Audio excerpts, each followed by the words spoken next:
yun na nga pong Ed Marie, hindi po ba na mayroon na yung track record ng serious contract violation. So, meron po tayo dito mga recidivists, mga repeat offenders, Mr. President.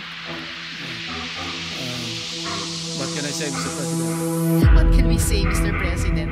So, ito po yung usapin ng blacklists. Tinalakay din ako ni Minority Leader. How would blacklists work if nagpapalit lang sila ng pangalan, Mr. President? Sa kaso nito mga Diskaya, mayroon silang St. Timothy, Alfred Omega, at St. Gerard na nag-usapan ni earlier. Tapos ngayon, lumalabas na isa pa, hindi general contractor. How would blacklists work kung nakapagtatayo lang din ang mga kontrakto ng bagong kumpanya para ikutan niya ang blacklist niya? At bakit pa tayo nag-blacklist? Tapos, makakabalik lang. So, ang tanong ko, Mr. President, how can we impose true effective blacklist kung saan yung mga hindi na talaga ito napag-usapan niyo earlier, Mr. President, aking minority leader. Hindi ba dapat sa posible na sila ng contractors ang pwede? Di ba dapat one strike policy na or sila? Yes, I think a closer coordination SKC, PICAP, DPWH, at least magkakaroon din ng checks and balances.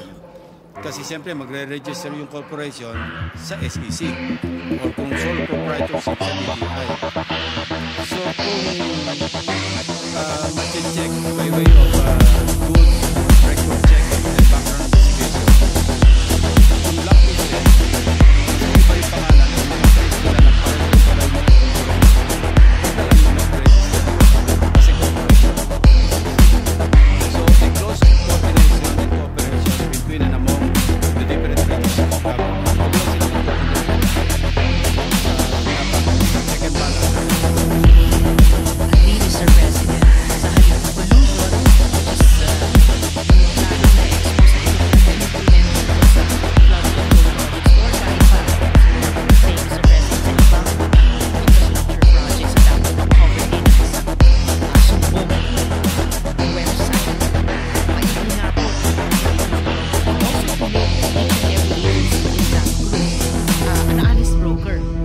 Kung alam po ng PICAP na ngayon po sa interpellations na ito nagkakaroon tayo ng duda. What's up mga trader at welcome nga pala dito sa ating trading channel at yan, ngayong araw mga trader, meron akong itutulong sa inyo. Isa itong technique na natutunan ko at sobrang profitable ito para sa akin. At ito ang tinatawag na mga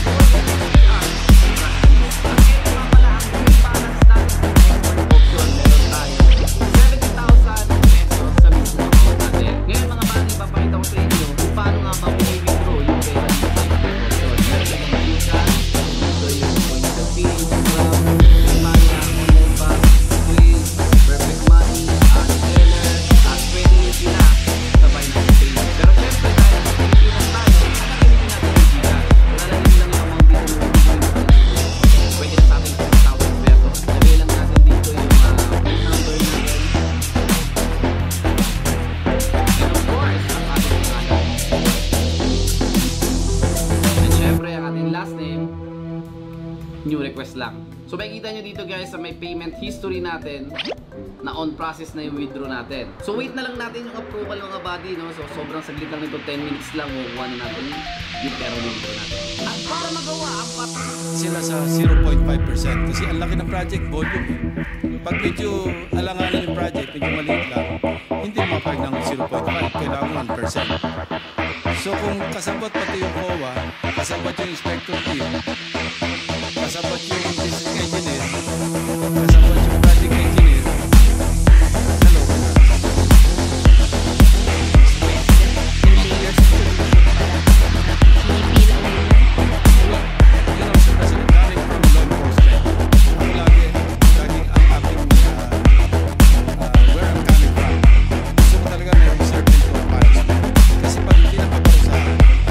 Lalong na involved, at the same time, lumalaki sa loob ng mga susunod,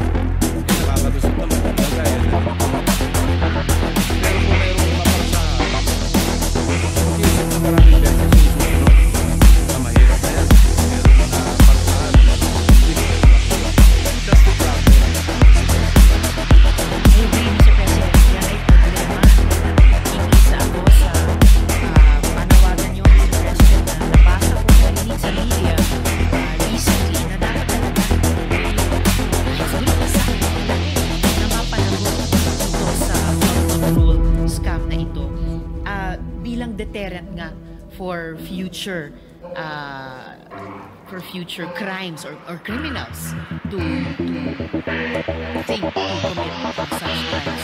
Nakikisa ang po dahil yan din ang paniniwala ko sa nakakapusong na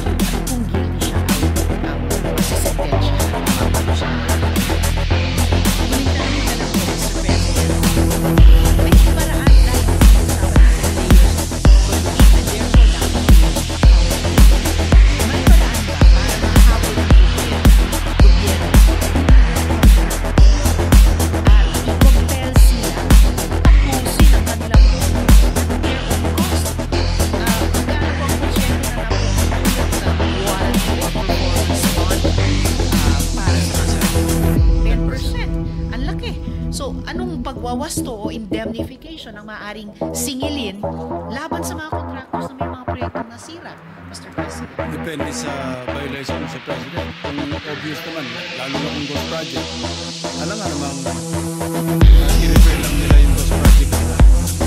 Dapat yun, isang prosecution sa atin. Yan na, Mr. President, privilege speech mo at lahat ng mga sumasabay nagkakaroon tuloy ng bagong kahulugan ng gusto. Hindi na lang po sa mga personal na relasyon, pati po sa relasyon laban ng gobyerno at private sector sa ating dahil tama po sinabi ng Mr. President, ang perang kinugos dyan sa pinake ang dahil talaga sa so in closing, Mr. President, lubhang nakakabahala ang tila sa buwatan condition na nagaganap sa pagitan ng iba't ibang ahensya ng gobyerno para makakura at makalusong sa modus operandi mula sa mga balungtong na contractors na gumagawa ng mga substandard at ghost projects sa mga opisyal na mga ahensyang naatasan mag-implement ng mga proyekto na pumuporsyento naman sa mga proyekto ang ibang mga politiko o nagtanggang maging politiko na nakikinabang sa pondo ng bayan hanggang pa sa ilang tagang bomba na dapat nire-review ang mga kontrato pero tila naging kontratista rin ang mga pick-up na kailangan pang patunayan sa Senado, sa Blue Ribbon na ginagawa nila ang kanilang tungkulin talaga. Marami pong salamat muli, Mr. President, Senator Lacson sa pagbibigay liwanag sa issue na ito. At gaya, ngunit Mr. President, totoong hindi ito nagtatapos dito. Maraming salamat po, Senator. Thank you, Mr. President, and to the distinguished lady from Capiz. Maraming salamat sa inyong mga tanong. Thank you, Senator Risa, Majority Leader. Yes, Mr. President, next interplate this invitation I know that I may recognize, Mr. President. This invitation. All right, please proceed. Mr. President, I would like to manifest my support to the regulations made by the gentleman from Cavite in his previous speech and as a few questions later. Ang issue po ito tungkol sa mga flood control projects na hindi po biro. Ito po ay nagdudulot ng tila inaanod at tinangay ng rumaragas ang baha ang pera ng sambayanan dahil sa kapabayaan at kasakiman. Sabi nga ng ating Pangulo, mahiya naman kayo. Pero ngunit talagang hindi siguro tinatamdan ng hiya ang mga walang hiya. Sabi ko, nalulod nga ako ng isang ligaw, Mr. President, habang sa presentation at sa previous speech ni Senator Lacson. Sabi ko sa sarili ko, hindi na sana babaha ang pinapalan ang mga semento at ang mga bakal. Problema yung mga mukha at tinapalan. Mayroon po tayong natanggap na may impormasyon na talamak ang korupsyon sa isang district engineering office na